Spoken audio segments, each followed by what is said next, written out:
Here's your host, Chelsea Edwards.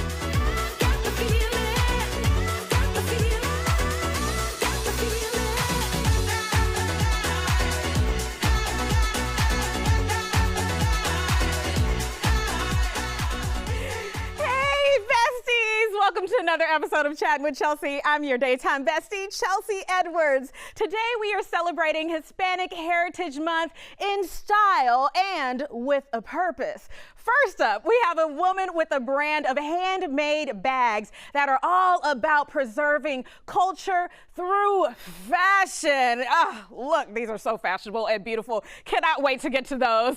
We're also going to talk about why so many Latinos are fearful of getting involved in the political process and why their votes matter even more now than ever. So we got lots to cover today. Now, I will admit, I tend to use the terms Latino and Hispanic interchangeably. I know. There are technical differences. Do not at me. But my girl Valentina here says there are some things that just apply across the board. I'm Hispanic, spicy, moody, Latin. When my mom says my full name, I panic. When she's throwing the chancla, I vanish. I speak Spanish. Sí, I'm Hispanic. Hey, that was a jam right there. Chancla. Just chancla. That's a sandal. See, that is something I have seen a lot, just across the board. Got to watch out for the chancla, okay? Welcome, Carolina Arenas. Thank you for having me. You are the founder of Poder Hispano, right? Yes, Poder Hispano. So this is a Hispanic Heritage Month celebration. Tell me a little bit more about that. Yeah, so Poder Hispano is like you said, a Hispanic Heritage Month festival hosted here in Houston. We are a 501c3, so a nonprofit organization focusing on cultural preservation, community engagement, and just overall educating our community on what Latin American countries are, right? So we host vendors that represent Mexico, Central America, the Caribbean, and South America. Okay, all right, so you were telling me there seems to be, I guess, a lack of representing all the countries. A lot of times, us in Texas, we focus on Mexico. It's right there. Or Central America. Yeah. And again, Houston does a really good job in highlighting, I think, all of Latin American countries. But since we're so big, right, like you have to drive an hour just to get a certain type of food, or go like down south to Bel Air and get, another type of drink maybe. So I was just trying to focus on how do we get everybody in one spot, and what better way than in a festival. And also, I sound like a broken record, but I always tell people the best way to learn from other cultures is through travel. Obviously, travel is expensive. Not everyone can afford it, or travel to other places. So what better way to learn from other countries than attending these types of festivals in our community? Yes, and you've done some traveling of your own, I guess, to Colombia. Yes, my family's from Colombia, yeah. Okay. I'm first generation, born and raised in New York, but Houston is home now. Awesome, I love that. So at what point did you start your bag and accessories? Like, we've been showing off your beautiful brand here. At what point did you start that? Was it just like on a trip back home and you were like, hey, we need to do something with this? So being back home, you see them a lot. It's part of the culture. Artisans sell it in the streets and people buy them. But in 2019, after leaving my nonprofit 9-to-5 job, I realized, okay, I'm a stay-at-home mom now. What can I do to keep motivated and use your brain cells at work? And I started again Meraki YU, which are handmade artisan bags from artisans in Colombia. It's a type of tapestry that they've passed down from generations. And yeah, I just wanted to bring a little of Colombia back to Houston in selling items that would give you, again, that feeling of like, okay, I haven't traveled to Colombia, but I purchased something from them and I'm learning from a different culture. Absolutely. They are gorgeous. What is something else that you feel people may not know about Colombia, where you're from? Coffee. We are big on, exporting coffee. Emeralds. It's a precious jewel that is exported from Colombia as well. Okay, that's my birth month jewel. So yes, okay, Colombia, I'm coming. And we're they're very diverse country as far as when it comes to climate, animal species, plants. again, it's a country that I welcome everyone to one day be able to travel to.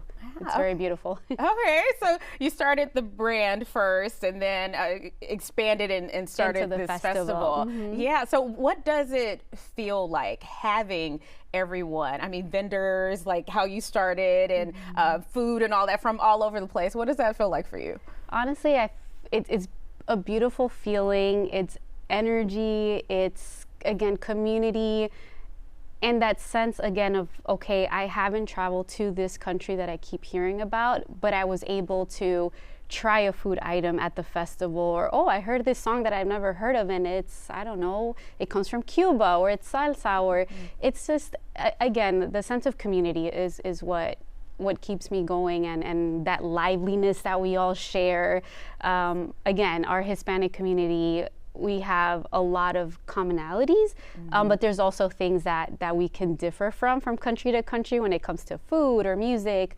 But at the end of the day, we're very lively, regardless of which country you're coming from. But yeah, so lively and community. Absolutely. I can't wait to check out Poder Hispano and your beautiful bags. We are going to hop around a little bit. We'll take a quick commercial break. We'll be back with why the Latino vote matters so much, and then we'll see those bags later in the show. So you guys got to keep it here for the whole show, okay? We'll be right back after this.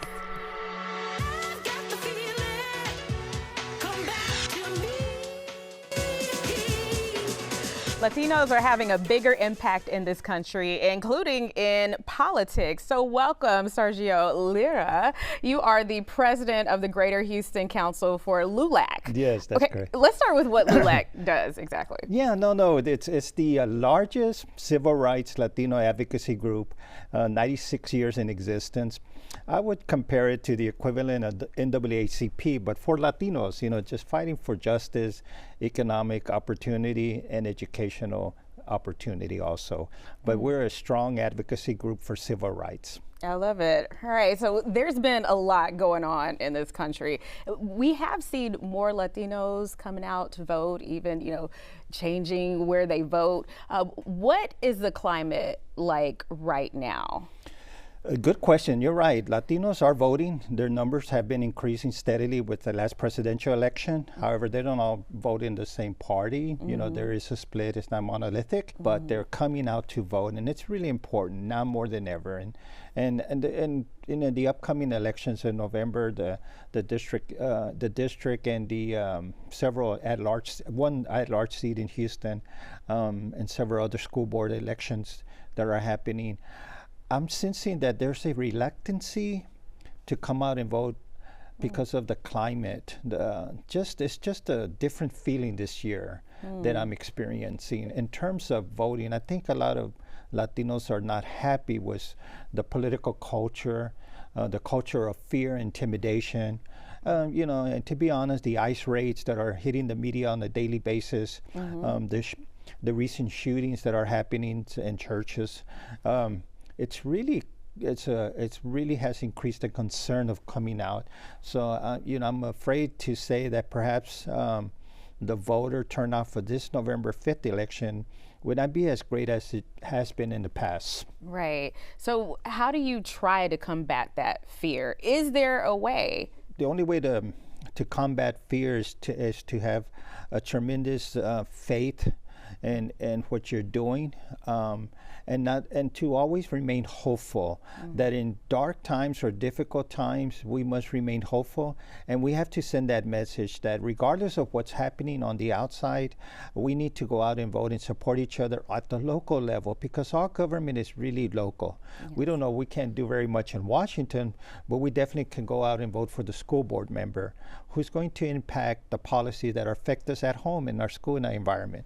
City Council is another example. There's an at-large seat that's open. There's a vacancy. At-large position can impact, the crime resources here in our city, garbage pickup, our potholes, our parks that are in desperate neglect. So they can impact at the local level in our communities and homes. So it's really important to get out the vote. How do you break that down? With a lot of Latinos, we saw a large amount of Latinos like voting on the Republican side because of those values of wanting to feel safer and combat crime. So at this point, you want to let them know it's not time to just sit back. There are these other elections that they need to keep an eye on and get involved in. Okay, so I guess I still want to know how you're able to get them out. I mean, it's already tough on a midterm election. It's already tough to get people out, but especially if they're afraid. Are you all doing anything to, I guess, get groups of people together? Maybe they feel safer in that way? Yes, actually, we helped organize several town halls. We're having one on October the 18th in Pasadena. And what we're expressing is sharing the concerns of our community to the stakeholders in our community, but not only folks that are in politics, but also our interfaith communities and also our community centers to provide resources and support each other. But we're now more than ever, yes, we feel perhaps somewhat discouraged and disillusioned what's happening, but always we're trying to get the message across to them that, let's just look back at those who came before us. Their sacrifices, their challenges, what they did for us to have the opportunity to come out and vote. And in this world, in this time of social media platforms, et cetera, there's so much information out there. And what we're trying to say is look back, look in the 1960s and 70s. Those who came before us provided the opportunity that you and I cherish and have that's my message to young folks. I just spoke at a Lone Star College and I said, the opportunity that you have here wasn't here 20, 30 years ago. This was a predominantly white school. Now we have a diverse population because there were folks that sacrificed and they marched and they protest and they looked at the inequities and the lack of representation. And therefore we think of that as a source of strength to continue in this tough time. This tough time will not last forever. Right. So always remain hopeful, and besides this, let us keep this as a learning experience. And you say, what can we do to bring out or appeal to voters? You mentioned something very interesting, and I'm going to say this, I've said it before, that the male Latino vote has been pretty much neglected during the presidential election. You're excluding a very large portion of the electorate. They're about 48% of the electorate, Latino male, in the Hispanic community. So I think that what I'm doing is appealing to the male young Latino voters because you are an important part of the electorate. That's interesting to hear that there was a stigma of not really reaching out to the Latino male voters because I guess the lack of expectation for them to turn out. Were there other stigmas that kind of led to this lack of voting or getting out to vote even before this past presidential vote? I think the biggest issue, and I've spoken to a lot of Latino men, and the issue has been really the number one issue is the economy. If I'm not able to provide a job and to pay for health care that I may not have, that's the driving force. That's really what tips the scale in terms of if I'm going to vote regardless of which party. But if I don't have a job, I can't even pay my rent. I can't even get health care for my family or educate my children. The economy should be front and center for Latino male as an issue, and also crime. But if you don't have resources to protect or provide for your family, you're going to have less resources to fight the issue of crime, and where we feel that crime should be more of a intergovernmental reaction or action. Yeah. Is there anything else you want Latino voters to keep in mind with this upcoming election and beyond? Yes, is to tell all the Latino voters to come out and vote. Do not give up. Remain hopeful. Your vote is very decisive. In many cases, it's the swing vote that makes the difference. But also, politicians who are running, if you do win by 2 or 3 percentage points and the swing vote was a Latino percentage, please do not exclude them from having a seat at the table.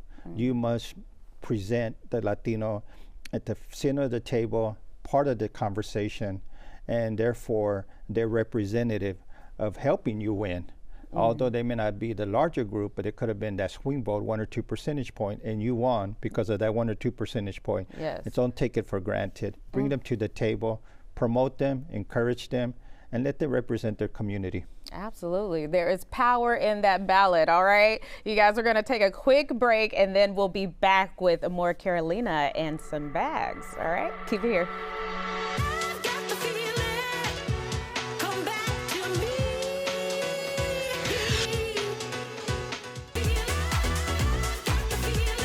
Carolina is back, and I finally get to get my hands on these beautiful bags. All right, Marikey YU, that's the name of your line. Yes.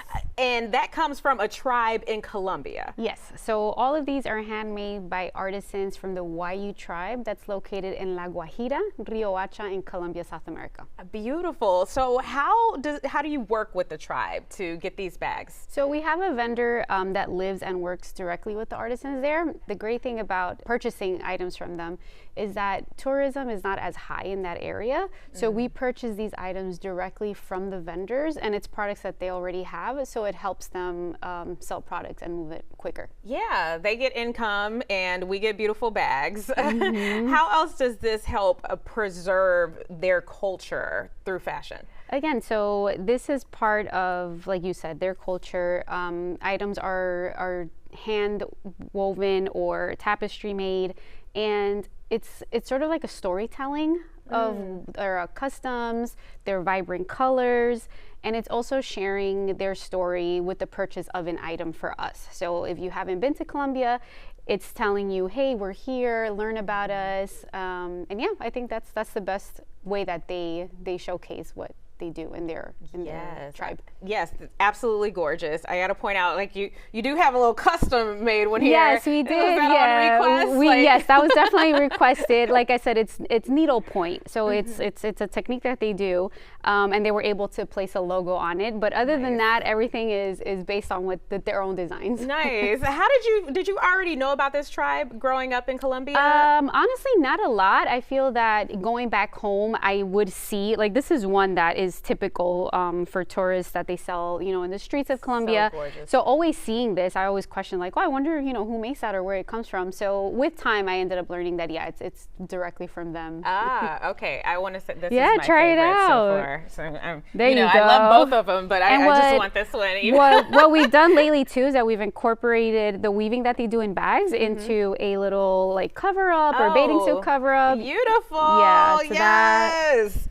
Okay, well, my producer is in my ear saying this is hers already. Okay, so we have a lot. We have other colors too. I mean, it's like you're making sales just being here amongst the staff. And you also have these beautiful necklaces. Which Yes, I adore. I'm wearing a black and like gold one. And again, these are awesome staple pieces for any type of shirt. They're beautiful designs, unique, and I think that's also a big selling point. They're not mass made, so what you're getting is what you're getting. You're not gonna see a repeat design or repeating colors. Yeah, and so the accessories, the necklaces, they come from a different part of Colombia? I purchased them in Pereira. Again, there's a lot of artisans in Colombia that have vendor markets, or they're in the streets trying to provide for their families, and this is one thing that they do. How do you feel about, I know you mentioned we see a lot of mass production Yes. nowadays.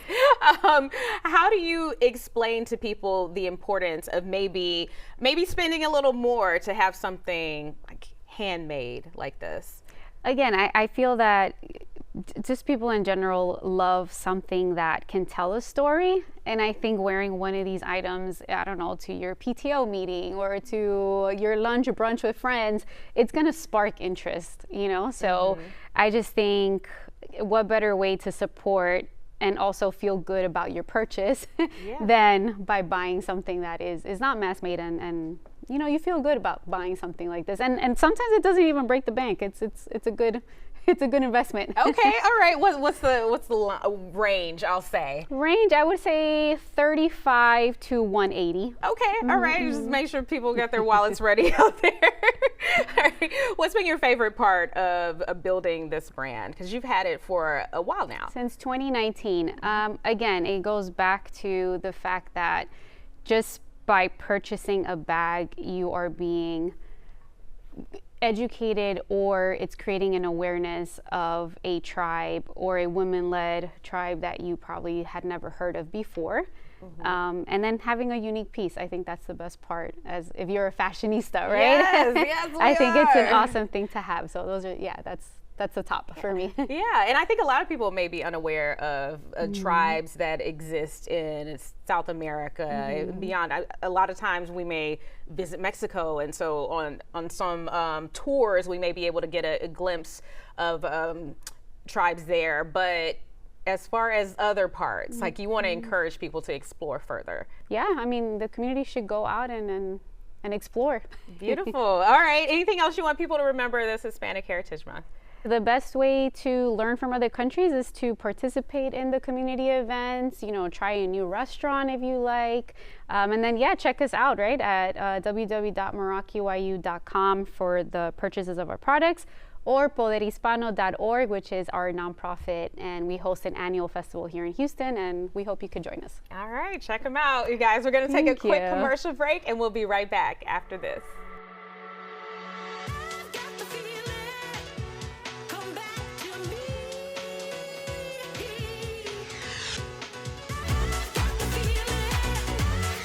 Thank you for watching this special Hispanic Heritage Month episode of Chattin' with Chelsea. Remember, your vote and your history, they all matter, okay? Keep up with us on social at Chelsea Show Fox. Wardrobe provided by Trezor Cache Boutique. And we'll see you on the next Chattin' with Chelsea.